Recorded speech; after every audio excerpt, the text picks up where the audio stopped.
The scanner chirped, then it chirped again. Bren Soar had catalogued 11,400 derelicts in her 734 years of service, and not one of them had chirped twice. The Kavani Deep Archive had ruled Sector 12 Omega void uninhabitable 7,800 years ago. The ruling stood. The sector stayed empty. That was the point of archives, to make forgetting official. She checked the readout. 847 identical low-frequency signatures, all human, all dormant, all arranged in a sphere. Her left hand trembled. She tucked it into her pocket. The archive had forgotten them. The fleet had not forgotten itself. 3 days earlier, Bren had been arguing with a filing clerk about whether a melted reactor casing from the third expansion counted as vessel or debris. She won. The casing went under debris thermal event. She recorded the decision in her ledger, filed the entry, and poured herself a cup of water she did not drink. The water in the deep archive always tasted of ozone and preserved knowledge. She had grown used to it. Then the summons came. Sector 12 Omega Void. Dead space. The kind of assignment you gave to someone who had catalogued too many dead things to expect life. Bren packed her instruments, spectral mapper, taxonomy slate, the recorder she was not supposed to activate without authorization. She had never used it without authorization. She was not sure why she packed it. The transit took 72 hours. She spent most of it reviewing the archive's ruling on the sector. Uninhabitable, no stellar bodies of note, no trade routes. No registered colonies. The ruling had stood for 7,800 years. In the margin of the digital file, someone had written a single word in an old script. Quiet. Bren did not know what that meant. She filed the observation. When her shuttle dropped out of fold space, the sphere was already visible on the forward display. 847 vessels, each 2.4 kilometers, arranged in a pattern that predated the galactic conquered by 9,000 years. Her hand trembled again. She gripped the armrest until the tremor stopped. The flagship sat at the center of the sphere. Its hull was warm. Bren noticed this the moment she touched it. Not warm from a star. The nearest star was a dead neutron core, cold and dim. Warm from something inside. Something that had been breathing for 20,000 years. She pulled her hand back. The warmth stayed in her palm. Impressive, said a voice behind her. Director Korath then stepped from the boarding tube. He was 2.8 meters of armored exoskeleton and ceremonial mantle, his bioluminescent ventral plates pulsing a slow, confident blue. The silk of 9 subjugated worlds hung from his shoulders. His left mandible bore a crack from a campaign he never spoke of. His voice sounded like gravel sliding down a steel chute. The Vrethkai Dominion funded this mapping expedition, he said. I expected dust. I expected silence. I did not expect warmth. Bren said nothing. She was looking at the name etched into the hull. The script was dead, a human dialect extinct for 20,000 years, but the archive had taught her to read dead things. Covenant of Stillness. Record it, Ven said. Derelict, human origin, pre-conquered. File it and let's move on to something that matters. Bren's hand was in her pocket. Her fingers pressed against her palm, feeling the ghost of the warmth. She activated her recorder, not for Ven, for the warmth. The boarding party was 12 Kavani, 4 Vrethkai security, and Elder Myrth of the Valley. The Valley were the oldest species in the conquered, small, frail, translucent skin showing vein patterns of distant stars. They remembered patterns across eons. They were usually ignored. Myrth touched the hull with one thin hand, said nothing. For 14 minutes, the old alien stood in silence. The Vrethkai guards shifted. Ven's plates pulsed red, the color of a species that had never been wrong. Then Myrth spoke. I have seen this pattern in my people's oldest archives, a fleet at rest, a promise made to something that has not yet arrived. Ven's mandible clicked. Poetry, I did not fund poetry. What promise lasts 20,000 years? Bren asked. The question surprised her. She did not usually ask questions in front of directors. Unearthed turned his star-veined eyes toward her. The kind of promise that outlasts the promise keeper. They found the chronometer in the command chamber. It sat on a wrist, a human wrist, attached to a human arm, attached to a human man frozen in a stasis pod. The pod was active. The man was breathing. His chest rose and fell in a rhythm so slow that Bren had to watch for 30 seconds to confirm it. The chronometer was absurd, brass, mechanical. No power cell, no quantum sync. The face was cracked. The hands were frozen at 000003. It had read 000003 for 20,000 years. Bren stared at it. Her taxonomy had no category for this, no classification for a clock that did not count, no file for a fleet that waited instead of dying. Stasis Bay, one of the Kavani technicians, called out. 32 pods, all active, all breathing.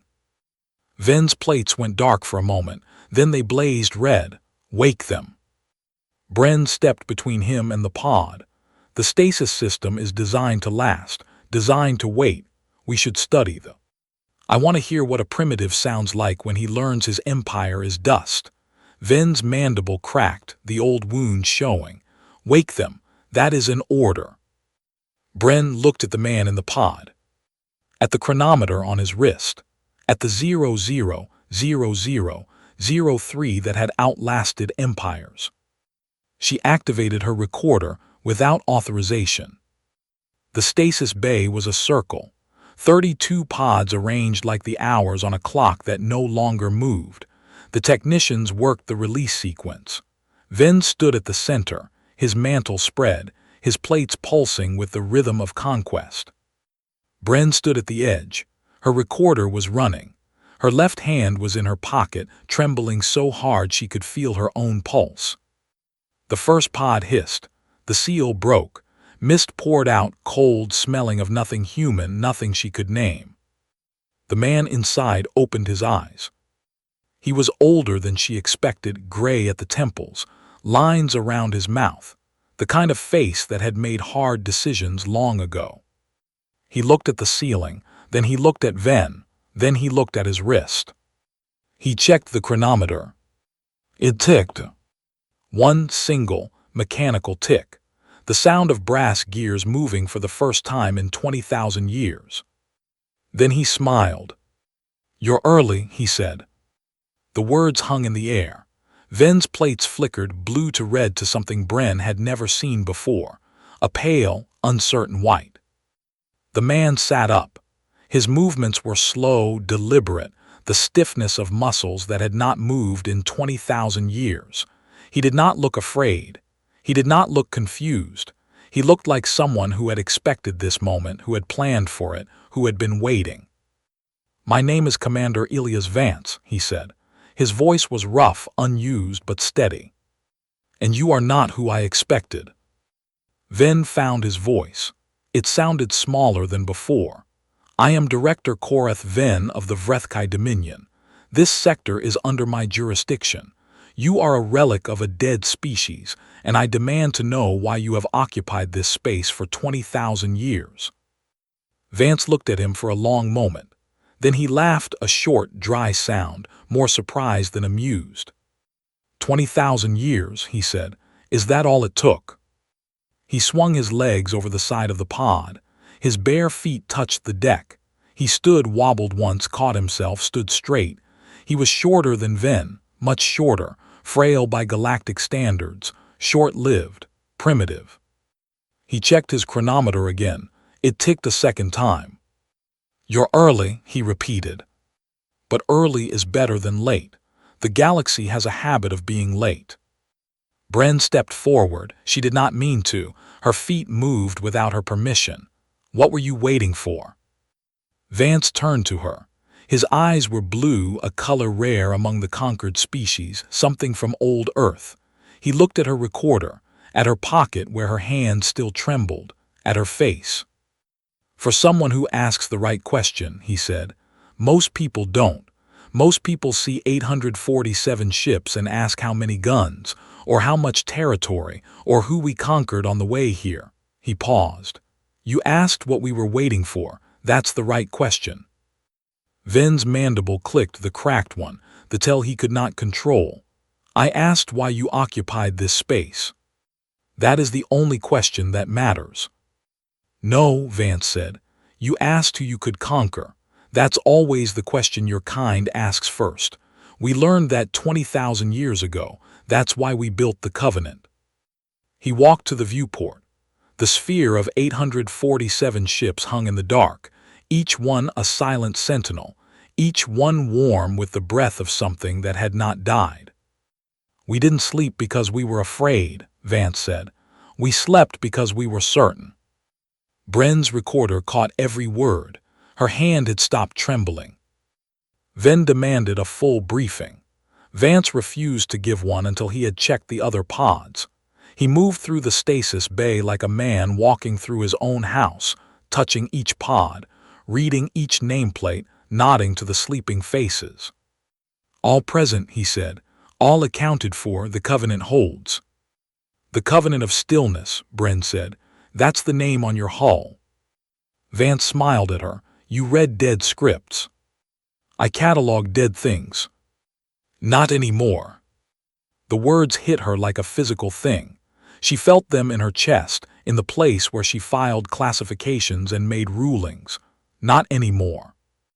Ven's plates were pulsing red again, but the rhythm was wrong, too fast, too erratic. I will have answers. The Vrethkai Dominion does not tolerate. Ven, Vance said. He did not raise his voice. He did not need to. I know your kind. We met your kind 20,000 years ago. You were smaller then, less polished. But the same species, more or less, always moving, always taking. Always measuring worth in what you can hold. He turned from the viewport. The chronometer caught the light brass cracked ticking. We measured worth differently, Vance said. We measured it in what we could wait for. The other pods began to wake. Not all at once. Vance controlled the sequence, releasing them one by one, checking each face, each name. A woman with dark skin and close-cropped hair. A man with a scar across his throat. A young officer who looked barely old enough to command except for his eyes. They woke without confusion, without panic. Each one checked a chronometer or a timepiece, each one nodded, each one took their place. Bren watched them and felt something she had no word for. The archive had taught her 15 languages, 9,000 classification systems, the taxonomy of every known species. It had not taught her the word for watching 32 people wake up and know exactly where they were. Commander, the woman said. Her voice was clear, unused but strong. Status. We have visitors, Vance said. They're early, but they're here. How early? Vance checked his chronometer. About 3,000 years, give or take. The long estimate said 23,000. The short said 18. We split the difference. The woman nodded as if this were a weather report. And the galaxy? Grew up enough to find us, Vance said. Mostly. Bren's recorder was still running. She realized she had not stopped it since the command chamber. She had 4 hours of unauthorized audio, enough to end her career. Enough to change everything. Ven was staring at the 32 humans with an expression Bren could not read. His plates had gone dark, not pulsing, not glowing, just dark. For a species that communicated through light, it was the equivalent of silence. You're telling me, Ven said slowly, that you deliberately entered stasis, that you planned this, that 847 ships, 32 crew, 20,000 years, all of it was a choice. Yes, Vance said. Why? Vance looked at him, not angry, not triumphant, just certain. Because the galaxy wasn't ready, he said, and we were tired of being ready for a galaxy that wasn't. Bren found herself in the command chamber again, alone with Vance. The others had gone to check systems, to verify the fleet, to begin the slow process of waking 847 ships from 20,000 years of sleep. Ven had retreated to his shuttle, his plate still dark, his mandible clicking in a rhythm that sounded almost like fear. Vance sat at the command console. It was dead, no power, no lights, just the brass chronometer on his wrist catching the dim glow of the emergency lamps. "You recorded everything," he said. "It wasn't a question." "Yes." "Good, someone should." Bren stood at the viewport. The sphere of ships hung in the void, perfect, patient, warm. "The archive will classify this as an anomaly, a mistake in the records. They'll send someone else to file it properly." "Will they?" "They always do." Vance stood. He walked to her side. He was shorter than her. Most humans were shorter than Cavani, but he did not feel small. He felt dense, like something compressed, something that had been waiting so long it had become heavy with purpose. "The archive forgot us," he said. "That was the point. We wanted to be forgotten. We wanted the galaxy to move on, to grow, to become something we could talk to without being conquered or worshipped or feared. And now—" He checked his chronometer. It ticked again, the third time since he woke. "Now we see if it worked," he said. 20,000 years is not a gap, it's a foundation. The question is whether anyone built on it." Bren looked at her recorder, at the sphere, at the man beside her with his absurd brass clock and his quiet certainty. "What happens now?" she asked. Vance smiled. "Now you decide what to write." Outside, the fleet stirred. Not dramatically, a light here, a system check there, the slow awakening of 847 vessels that had slept through the rise and fall of empires. The covenant of stillness was not a prison. It was a door. And someone had just opened it. Bren's hand was out of her pocket. It was not trembling. She held her recorder in both hands, the way she had held it when she first learned to catalog, when she believed that everything dead had a number and everything with a number could be understood. The chronometer ticked again. She understood, suddenly, that some things were not meant to be classified. Some things were meant to be witnessed. She pressed record. Vance did not begin with history. He began with breakfast. "The morning we launched, I ate eggs," he said. "Real eggs from a chicken. My grandmother kept chickens. Most people thought it was strange. We had protein synthesizers, nutrient pastes, everything a growing fleet needed. But she kept chickens. She said some things were worth the inefficiency." Bren sat across from him in the command chamber. Her recorder was still running. She had not stopped it since the Stasis Bay. "That was the last real food I ate for 20 millennia, Vance continued. "The Stasis feed kept us alive, but it didn't keep us fed, not in the way that matters." He was looking at his chronometer. The hands had moved barely, a fraction of a degree from 000003, but they had moved. "The covenant wasn't a prison," he said. "It was a door, and doors work both ways. We closed it from the inside so no one could force it open from the outside. The only way through was for someone on the other side to grow up enough to knock." Bren leaned forward. "What does that mean, grow up enough?" Vance smiled. It was not a happy smile. It was the smile of someone who had waited too long to explain something simple to someone who might not understand. "It means we were tired of being conquered," he said. "Tired of being studied. Tired of being the new species that everyone wanted to own or fear or worship. The galaxy was full of empires. The Vrethkai were just the biggest at the time. They would have swallowed us whole, so we didn't let them." He stood and walked to the viewport. The sphere of ships hung in the dark, still waking, still breathing. "We built the fleet. We built the Stasis. We made ourselves forgettable.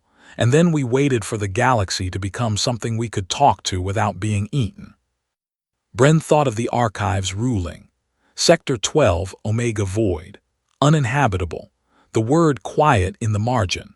She thought of 7,800 years of official forgetting, of filing clerks who had never questioned the ruling, of directors who measured worth in worlds taken.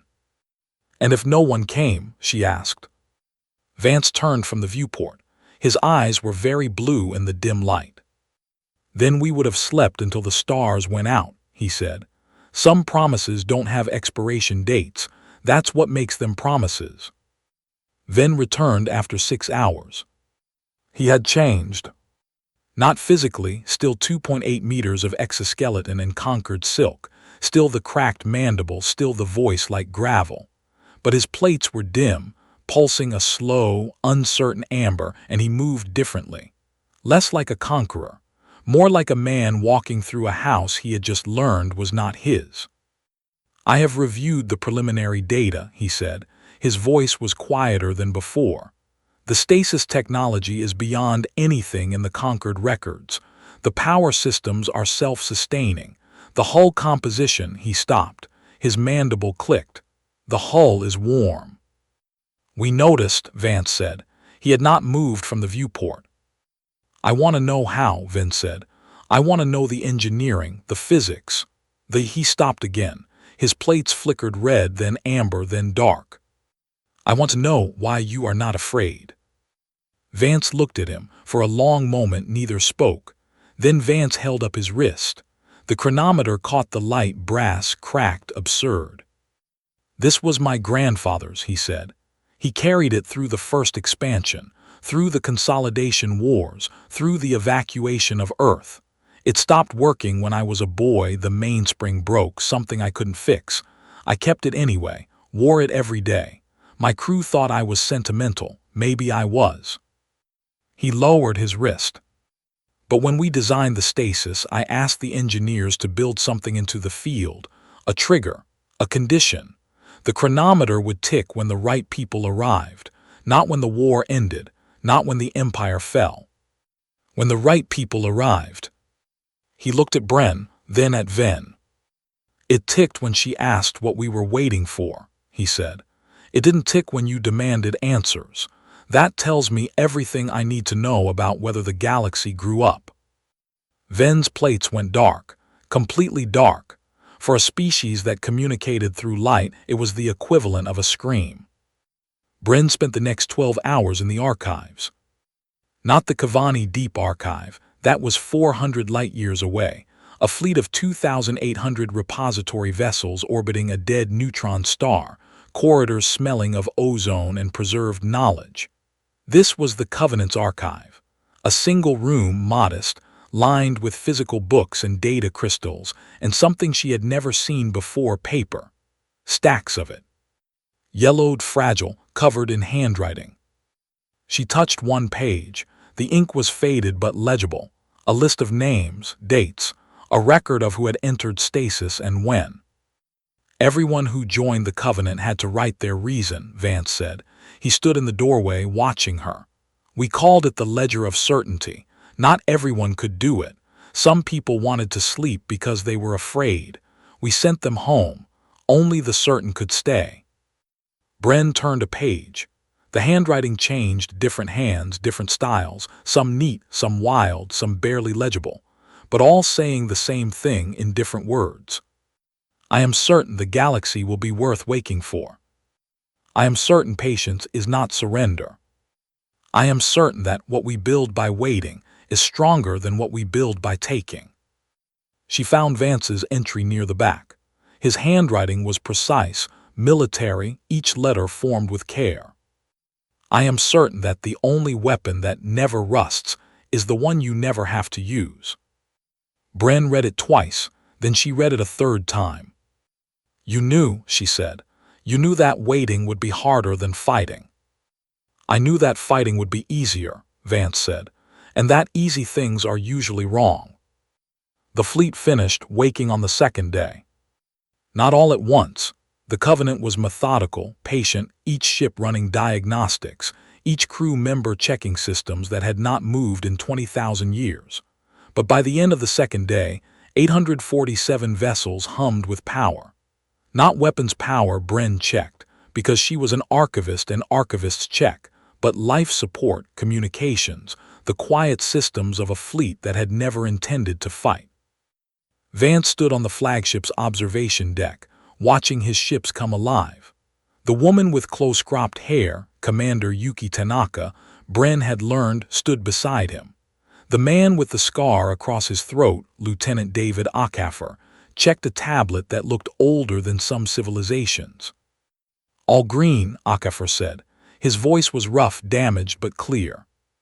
"Communications array online. We're receiving signals from," he paused. His scar seemed to tighten. "From everywhere, the Conquered, the Dominion, the Freeholds, everyone's talking at once." "Let them talk," Vance said. "We've been quiet for 20,000 years. A little more noise won't hurt." Tanaka smiled. It was the first smile Bren had seen from her, sharp, quick, almost fierce. "They want to know who we are." "They know who we are," Vance said. "They just forgot there's a difference." Bren stood at the edge of the deck, her recorder running, her taxonomy slate forgotten in her pocket. She had not classified anything in 48 hours. She had not filed a single entry. She had recorded 12 hours of testimony, 400 pages of the ledger of certainty, and one ticking chronometer that she could not stop watching. "Commander," she said, "what happens now?" Vance turned. The light from the waking fleet painted his face in gold and shadow. "Now we find out if they remember how to listen," he said, "or if they only remember how to take." Ven found her in the corridor. He had been avoiding the humans. Bren had noticed this, filed it away, the way she filed everything. The director of Expedition Oversight, conqueror of 9 worlds, 4,100 years of unbroken victory, and he could not look a 32-person crew in the eye. "You are recording everything," he said. It was not a question. "Yes. For the archive. For myself." Ven's plates pulsed red once, twice, then settled into amber. The rhythm was wrong, too slow, too uncertain. "The Vrethkai Dominion will demand sovereignty over this sector," he said. "The Conquered will debate for decades. The Freeholds will send missionaries, traders, spies. Your archive," he stopped. His mandible clicked. "Your archive will file this under anomaly and forget it again. That is what institutions do. They forget what they cannot control." Bren looked at him, at the cracked mandible, at the silk of 9 subjugated worlds hanging from shoulders that suddenly seemed narrower than before. "Why are you telling me this?" she asked. "Because you are the only one who asked the right question," Ven said. "And because I am 4,100 years old, and I have never not known what to do next. Until now." He turned and walked away. His plate stayed dark. His footsteps echoed in the corridor long after he was gone. On the 3rd day, the messages began arriving. Not from Ven, not from the Dominion, from everywhere else. The Vali sent a delegation, Elder Myrth and 12 others, small and frail and ancient, their star-veined skin pulsing with recognition. The Kavani Archive sent a priority transmission, not a summons, but a request, the first time Bren had ever seen the word please in an official communication.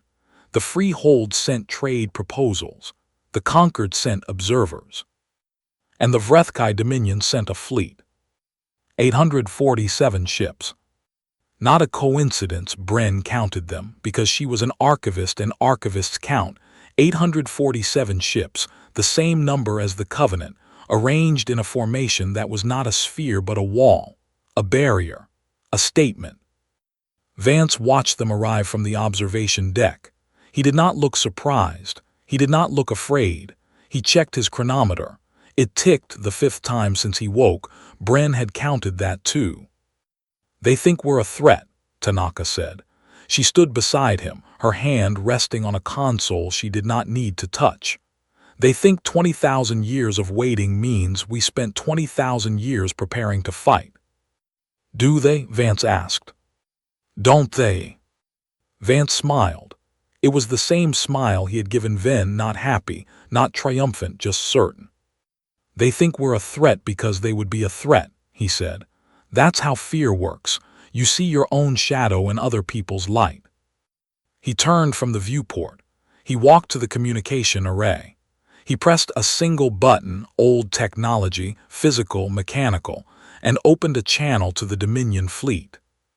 "This is Commander Elias Vance of the Covenant of Stillness," he said.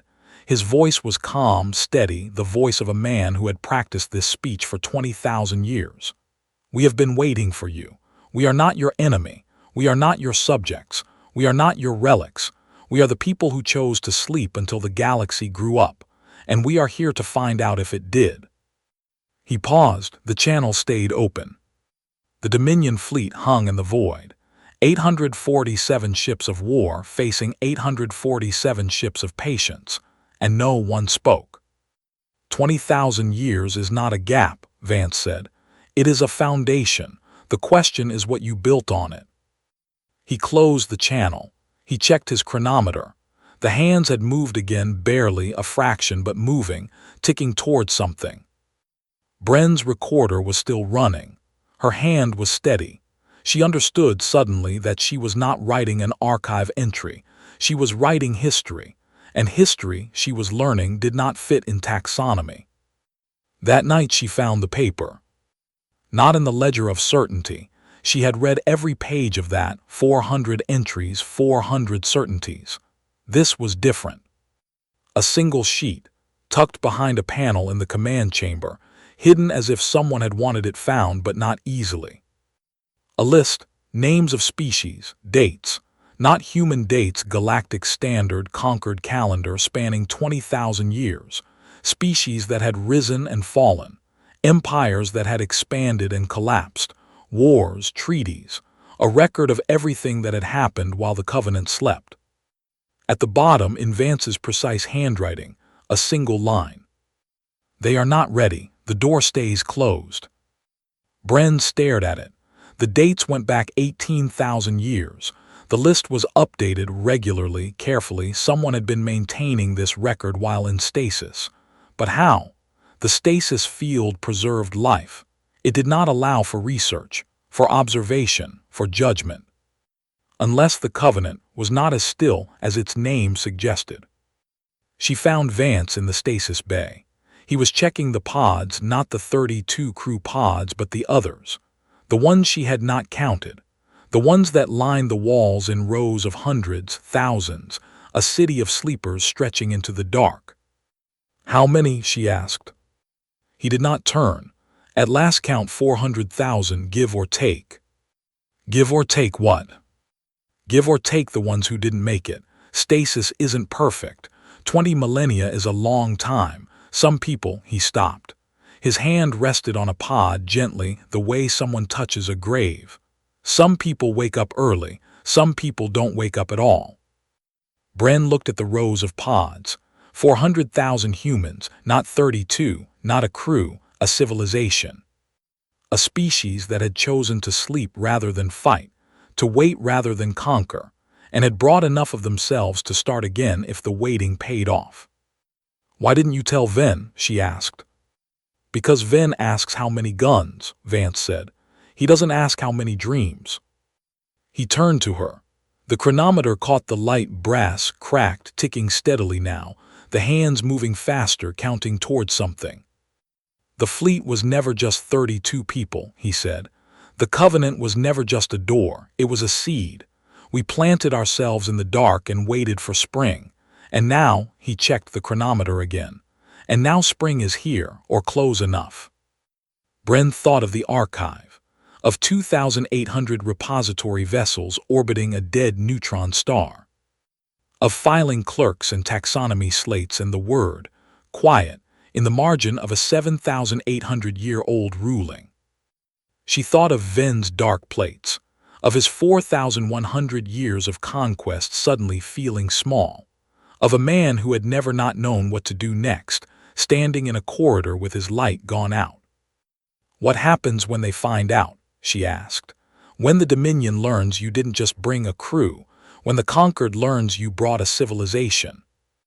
Vance smiled, the same smile, always the same smile, certain, patient, 20,000 years of waiting compressed into a single expression. "Then they learn what patience really means," he said. Not waiting, preparing. We didn't sleep because we were afraid, Bren. We slept because we were certain. And certainty is the only weapon that never rusts. He walked past her, into the corridor, toward the observation deck, where 847 Dominion ships waited for an answer he had already given. Bren stood in the stasis bay. 400,000 pods, 400,000 dreams, one ticking chronometer, and a recorder that had been running for 3 days without stopping. She pressed it once, stopped it, started it again. Some things were meant to be witnessed more than once. The chronometer ticked again, the 6th time, and Bren realized she had been holding her breath. She was still in the stasis bay, 400,000 pods stretching into the dark like a city of sleepers, when the alarm reached her. Not the Covenant's alarm, something older, sharper, the sound of a ship preparing for something it had not done in 20,000 years. Tanaka's voice came over the comm, stripped of the comm she had worn since waking. All hands to stations. Dominion vessels are powering weapons. Bren ran. The observation deck was chaos dressed in stillness. Vance stood at the center, his hands on the mechanical console, watching the Dominion wall of ships through the viewport. Akafor worked the communications array with fingers that moved too fast for someone who had been frozen for millennia. Tanaka stood at the tactical station, her face calm again, but her hands white-knuckled on the edge of the console. "They're not firing," Tanaka said, "yet but they're targeting." "How many?" Vance asked. "All of them." Vance checked his chronometer. The hands had moved not much but more than before, ticking toward something. "Open the channel," he said. Akafor's scar tightened. "Commander, they just armed." "Open the channel." The channel opened. Static, then the sound of a Vrethkai command deck, clicks, hisses, the low rumble of bioluminescent plates pulsing in unison. "This is Commander Elias Vance," he said. "You have 847 ships aimed at 847 ships that have never fired a weapon in anger. I am asking you to consider what that means." Silence, then a voice, not Ven, someone younger, someone who had not yet learned to doubt. "Stand down your systems. Surrender your vessels. The Vrethkai Dominion claims sovereignty over Sector 12 Omega Void." Vance smiled. "No." The silence stretched. Bren watched from the doorway, her recorder running, her heart pounding in her throat. She had catalogued 11,400 derelicts. She had never seen a standoff. She had never seen 1,694 ships facing each other across a void that suddenly felt very small. "No," the voice repeated. "No," Vance said. "We do not stand down, we do not surrender, we do not claim sovereignty, and we do not recognize yours. We are the Covenant of Stillness. We have been still for 20,000 years. If you want us to move, you will have to explain why." He closed the channel. Tanaka turned to him. "That was reckless." "That was honest," Vance said. "There's a difference." Bren found Ven on the Dominion flagship. Not physically, she was still on the Covenant, her recorder in her hand, her taxonomy slate forgotten in her quarters. But she saw him on the secondary display that Akafor had pulled up. A single figure standing on a command deck, surrounded by officers, his plates dark, his mandible clicking in a rhythm that looked like argument. "He's fighting them," Tanaka said. She stood beside Bren watching the display. "His own people, they're demanding he order the attack. He's refusing." "Why?" Bren asked. "Because he asked the wrong question," Vance said. He had come up behind them without a sound. And for the first time in 4,100 years, he knows it. On the display, Ven turned. His plates flared red, then amber, then something Bren had never seen on a Vrethkai, a pale, steady blue. The color, she realized, of uncertainty, of doubt, of a species that had never been wrong learning what wrong felt like. He spoke. She could not hear the words, but she saw the reaction around him, officers stepping back, mandibles clicking in alarm, the command deck falling into a silence deeper than space. Then, Ven did something that made Bren's recorder shake in her hand. He walked off the command deck. Alone, no guards, no mantle, just a 2.8-meter ex-conqueror walking through a door that led, she knew, to a shuttle bay, to a single vessel, to the covenant of stillness. "He's coming here," Tanaka said. "Yes," Vance said. "To fight. To learn." Ven arrived 20 minutes later. He came through the airlock alone, his ceremonial mantle left behind on his flagship, his bioluminescent plates dimmed to a faint amber glow. He looked smaller without the silk of 9 worlds hanging from his shoulders. He looked older. The crack in his left mandible seemed deeper, a fault line in something that had once been unbreakable. He stood in the Covenant's corridor and looked at Vance. At Bren. At the brass chronometer on Vance's wrist, ticking steadily now, counting toward something none of them could name. "I do not understand," Ven said. His voice was quiet, not the gravel steel shoot of before, but something rougher, something closer to human. "I have conquered 9 worlds. I have ruled for 4,100 years. I have never hesitated. I have never doubted. And I stand here now, and I do not know what to do." Vance stepped forward. He was a head shorter than Ven, frail by galactic standards, short-lived, primitive, but he did not look up at the Vrethkai, he looked across at him, eye to eye.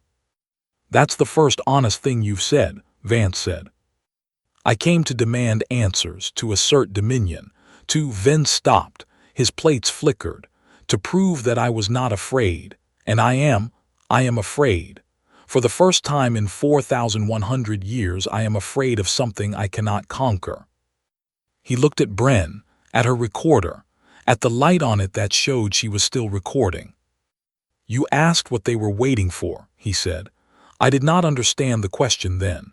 I understand it less now, but I understand that you understood something I did not. And I need to know what that is." Bren looked at her recorder, at Ven, at Vance, who stood between them with his absurd brass clock and his quiet certainty. She pressed stop, then she pressed play. The recording filled the corridor, Vance's voice, 3 days old, rough from disuse, steady as stone. "We didn't sleep because we were afraid. We slept because we were certain. And certainty is the only weapon that never rusts." Ven listened. His plates went dark. Then slowly they began to pulse, not red, not amber, but a faint, steady blue, the color of someone learning to breathe underwater. "I was certain," he said. "For 4,100 years I was certain, and now I am not, and I do not know if that is a loss or a gift." Vance held up his wrist. The chronometer ticked the 7th time. The hands had moved past the halfway mark, counting toward something that felt closer now. "Certainty is not the absence of doubt," Vance said. "It's the willingness to keep going when doubt arrives. We were certain enough to wait. You were certain enough to conquer. Both are choices, but only one of them leaves room for the other." He lowered his wrist. "The question is not what you do next," Vance said. "The question is who you want to be when you do it." The standoff lasted 3 days. Not fighting, not talking mostly.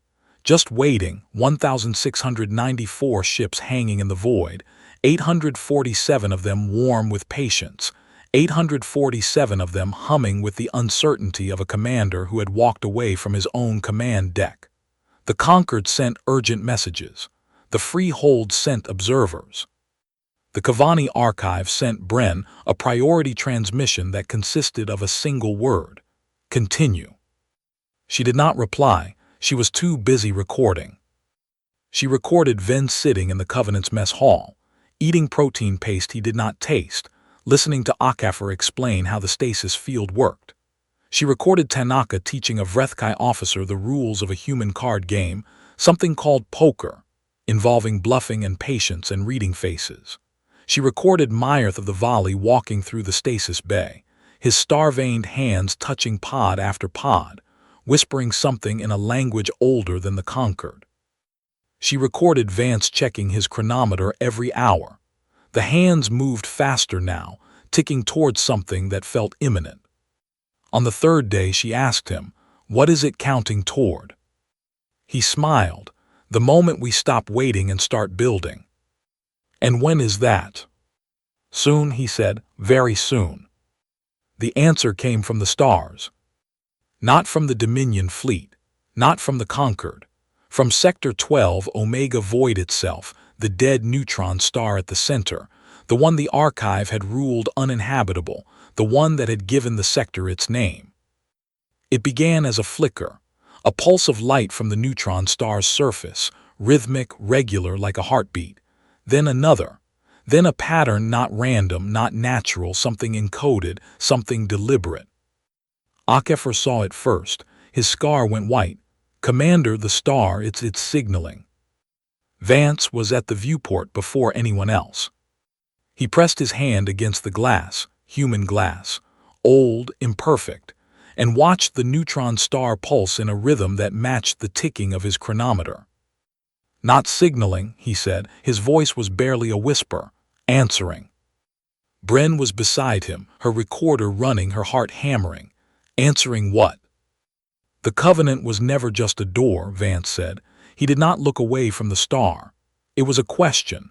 We asked the galaxy if it was ready. And the galaxy," he paused. The light from the pulsing star painted his face in silver and shadow. "The galaxy just said yes."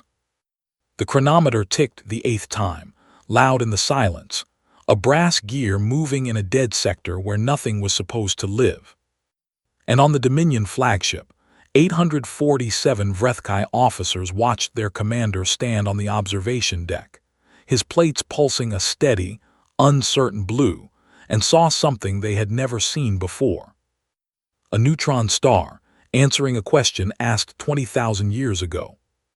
Bren found the second hidden paper that night. She was not looking for it. She was looking for Vance to ask him about the star, about the signal, about what answering meant. But she found the paper instead, tucked behind the same panel where she had found the first list, the record of species risen and fallen, the judgment of who was ready and who was not. This paper was different, not a list, a letter addressed to whoever found it. "If you are reading this, the door is open. The chronometer has ticked. The galaxy has grown up enough to find us, and we have grown up enough to be found. But we did not wait alone. Look to the stars. Look to the dark. Look to the places your archive has ruled uninhabitable, your institutions have forgotten, your conquerors have ignored. We are not the only seed. We are not the only door. We are not the only ones who chose patience over conquest, stillness over noise, certainty over fear." The covenant of stillness was never about humans. It was about the idea that waiting is not weakness, that silence is not absence, that the things you forget are often the things that change you. Find the others, wake them, tell them the spring has come. Live. Bren read it 3 times. Then she read it a 4th time, her hands shaking, her recorder forgotten on the console beside her. She thought of the archive, of 2,800 repository vessels orbiting a dead neutron star, corridors smelling of ozone and preserved knowledge, of filing clerks and taxonomy slates and the word quiet in the margin of a ruling that had stood for 7,800 years. She thought of the other sectors, the other voids, the other places the conquered had ruled uninhabitable, the other species that had been forgotten, filed under extinct or anomaly or derelict. She thought of Ven, sitting in the mess hall, his plates pulsing blue, learning to doubt. She thought of Vance, standing at the viewport, watching a dead star answer a question asked before most civilizations existed. And she understood, finally, what the Covenant had been waiting for, not recognition, not conquest, not even conversation. They had been waiting for someone to ask the right question. And now, 20,000 years later, someone had. The chronometer ticked the 9th time as Bren walked onto the observation deck. Vance was there alone, watching the neutron star pulse in rhythm with his wrist. The Dominion fleet was still visible, 847 ships, no longer a wall, no longer armed, just waiting, learning. The Vrethkai had never waited before. They were not good at it, but they were trying. The archive will file this under first contact, Bren said, or anomaly, or human resurgence. They will find a category, they always do. Will they? Vance asked. They have to. That's what archives do. Vance turned. The chronometer caught the light brass cracked, the hands moving now, counting, alive. He held up his wrist. This clock was broken when I was a boy, he said. The mainspring was snapped. I carried it for 60 years, through the wars, through the evacuation, through the decision to sleep. And when we built the Stasis field, I asked the engineers to build something into it, not a repair, a condition. The mainspring would mend when the right moment came. He lowered his wrist. It mended 3 days ago, he said. When you asked what we were waiting for, not when the fleet arrived, not when Ven demanded answers. When you asked the right question, that's when the spring caught, that's when the ticking started. Bren stared at him. At the chronometer. At the man who had carried a broken clock for 60 years, waiting for a question he did not know would ever be asked. Why me? She asked. Vance smiled.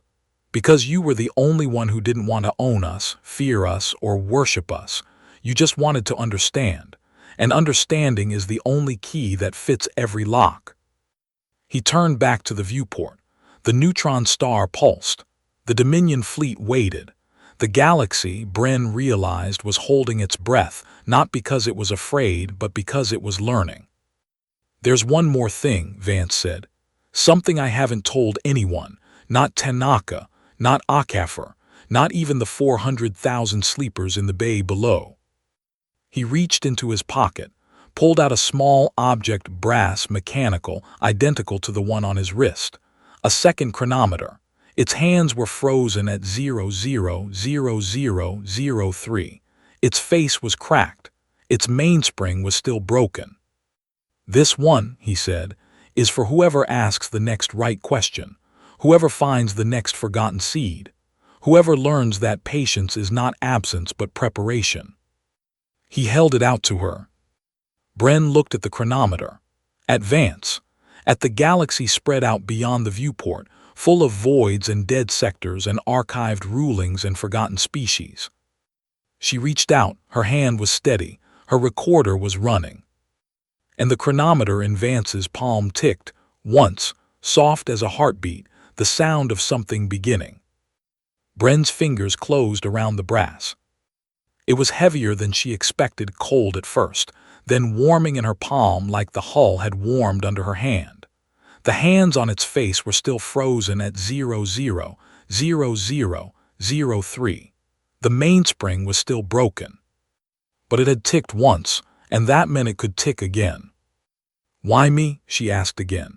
The question felt smaller now, swallowed by the vastness of what she held. Vance did not answer. He was looking past her toward the corridor where footsteps echoed, heavy, uneven, the gait of someone who had never learned to walk quietly. Ven stepped onto the observation deck. He had changed again. No mantle, no guards. His plates pulsed a faint, steady blue, the color of deep water. He carried something in his hands, a data crystal, small, unmarked, the kind used for official Dominion decrees. I came to deliver an order, he said. His voice was rough, stripped of the gravel steel authority. To claim this sector, to classify your fleet, to file you under subject species and move on. He held out the crystal. Instead, he said, I am delivering my resignation. No one spoke. The neutron star pulsed beyond the viewport, silent, patient. The Dominion fleet hung in the void, 847 ships waiting for a command that would not come. I do not know what I am now, Ven said. For 4,100 years I was Director Korath Ven, conqueror of 9 worlds, voice of the Dominion. I measured worth in territory taken. I measured strength in motion. And I stand here and I measure nothing and I feel. He stopped. His mandible clicked, the old crack, the tell. I feel light. For the first time I feel light. He set the crystal on the console. It rolled once, stopped, caught the light from the pulsing star. I am going to walk through your stasis bay, he said. Not to conquer, not to classify, to see. 400,000 people chose to sleep rather than be like me. I want to understand what that feels like. He turned and walked away. His footsteps faded down the corridor. No one followed. The climax did not come with weapons. It came 12 hours later, when the conquered delegation arrived, 12 ships, not 847, small and nervous and full of diplomats who had never faced a fleet that did not want to fight. They brought treaties. They brought offers. They brought the full weight of 11,000 years of institutional memory, and they did not know what to do with a species that had been patient for longer than their civilization had existed. Vance met them in the command chamber. He wore no uniform, just the clothes he had woken in, simple, faded, the chronometer on his wrist ticking steadily now, no longer absurd, no longer broken. He sat at the console and listened to their offers. He smiled at their demands. He answered their threats with silence, their silence with questions. "How old is your oldest treaty?" he asked them. The lead diplomat, a Kavani, younger than Bren, her skin still pale and unlined, consulted her slate. "The Conquered Charter, 11,000 years. And how many species have signed it?" 4,000. Vance checked his chronometer. The hands had moved past the three-quarter mark. "We have a treaty," he said, "older than your charter, signed by 32 people in a room that no longer exists. It says we will wait until the galaxy is ready, and we will know it is ready when someone asks what we are waiting for, instead of what we have to give." He stood, he walked to the viewport. The sphere of Covenant ships hung in the dark, warm, breathing, patient. "Your charter divides the galaxy into territories," he said. "Our treaty divides it into moments. The moment before understanding, the moment after, we are in the after now. And I do not know what that means yet, but I know it does not mean conquest. It does not mean submission. It means," he paused. The chronometer ticked loud in the silence. "It means we build together, or not at all." The diplomats left without a treaty, but they left without a war too. And for the conquered, that was a kind of miracle. Bren found Ven in the stasis bay. He sat on the deck between two rows of pods, his massive frame folded small, his plates dark, his eyes. She had never noticed his eyes before, small and black and wet, fixed on the sleeping face of a human child. The pod's readout showed a girl, 8 years old, dark hair, freckles, a name tag that read Maya. "She chose this," Ven said. He did not look up. An 8-year-old child chose to sleep for 20,000 years because she believed the galaxy would be worth waking for. "I have conquered 9 worlds, and I have never believed anything that completely." Bren sat beside him. The deck was cold. The pods hummed. 400,000 dreams breathing in the dark. "She might not wake," Bren said. "Stasis isn't perfect, some of them."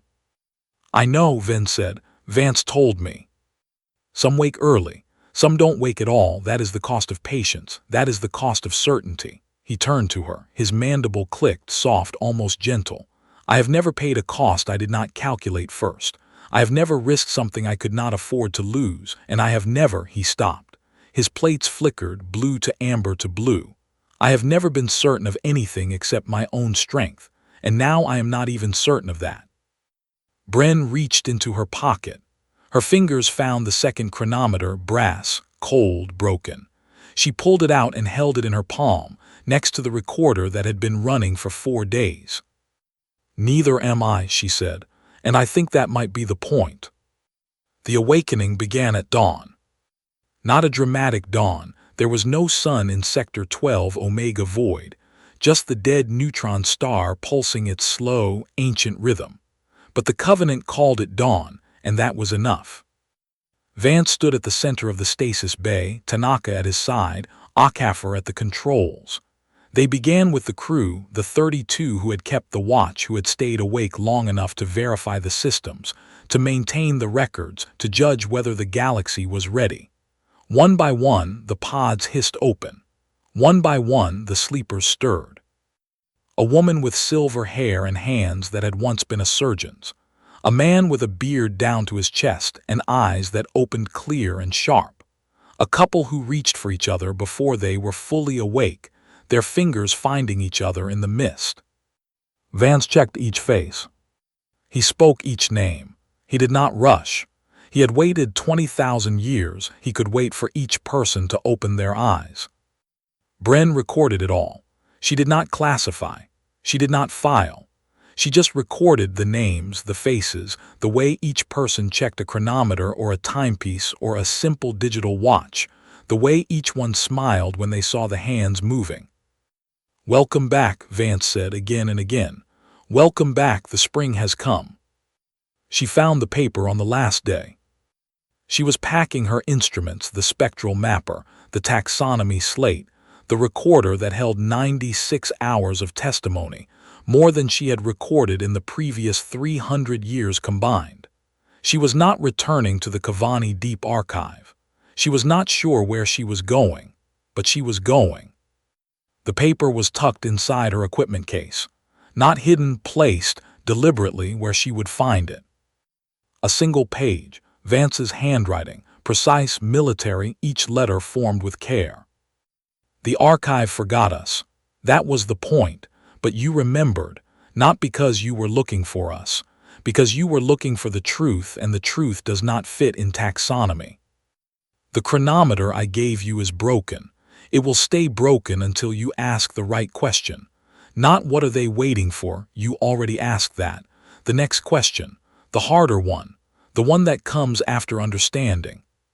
Find the others, the ones sleeping in the voids your archive has ruled dead, the ones your institutions filed under extinct and anomalous and forgotten. Wake them, or don't. But ask the question, always ask the question. Some clocks do not measure time, they measure readiness. You are ready, Bren Soar. You have been ready since the day you cataloged your first derelict and wondered who had loved it. EV. Bren read it twice. Then she folded the paper and tucked it into her pocket, next to the chronometer, next to her trembling hand that had finally stopped trembling. She said goodbye to Vance on the observation deck. He stood at the viewport, watching the fleet wake. 847 ships, no longer silent, no longer still, lights coming on, systems humming, 400,000 people learning to breathe in a galaxy that had finally grown up enough to find them. "Where will you go?" he asked. "I don't know," she said, "somewhere quiet. Somewhere the archive has ruled uninhabitable. Somewhere there's a seed waiting for spring." Vance smiled. He reached into his pocket and pulled out a small object, a key, brass, mechanical, matching the chronometer. He pressed it into her hand. "The Covenant has 847 ships," he said, "but it has 848 keys, one for each vessel and one for whoever carries the question forward." Bren looked at the key, at the chronometer in her other hand, at the man who had waited 20,000 years for someone to ask what he was waiting for. "Thank you," she said. "Thank me by asking," he said. "That's all we ever wanted." Bren Soar fastened the chronometer to her own wrist. It did not tick, not yet. The mainspring was still broken, the hand still frozen at 000003. But it was warm against her skin, warm like the hull had been warm, warm like something inside that had been breathing for longer than she could measure. She walked through the airlock for the last time. The Kavani shuttle waited, not the one that had brought her, but a smaller vessel, one she had requisitioned without authorization, one the archive would not approve, one that would take her to the edges of mapped space, to the voids and dead sectors and forgotten places. She did not look back at the Covenant of Stillness. She did not need to. She carried it with her, the warmth, the ticking, the question. The archive had forgotten them. The fleet had not forgotten itself, and now neither would she. The chronometer ticked once, soft, a heartbeat in the dark as her shuttle broke from the sphere and turned toward the unmapped stars.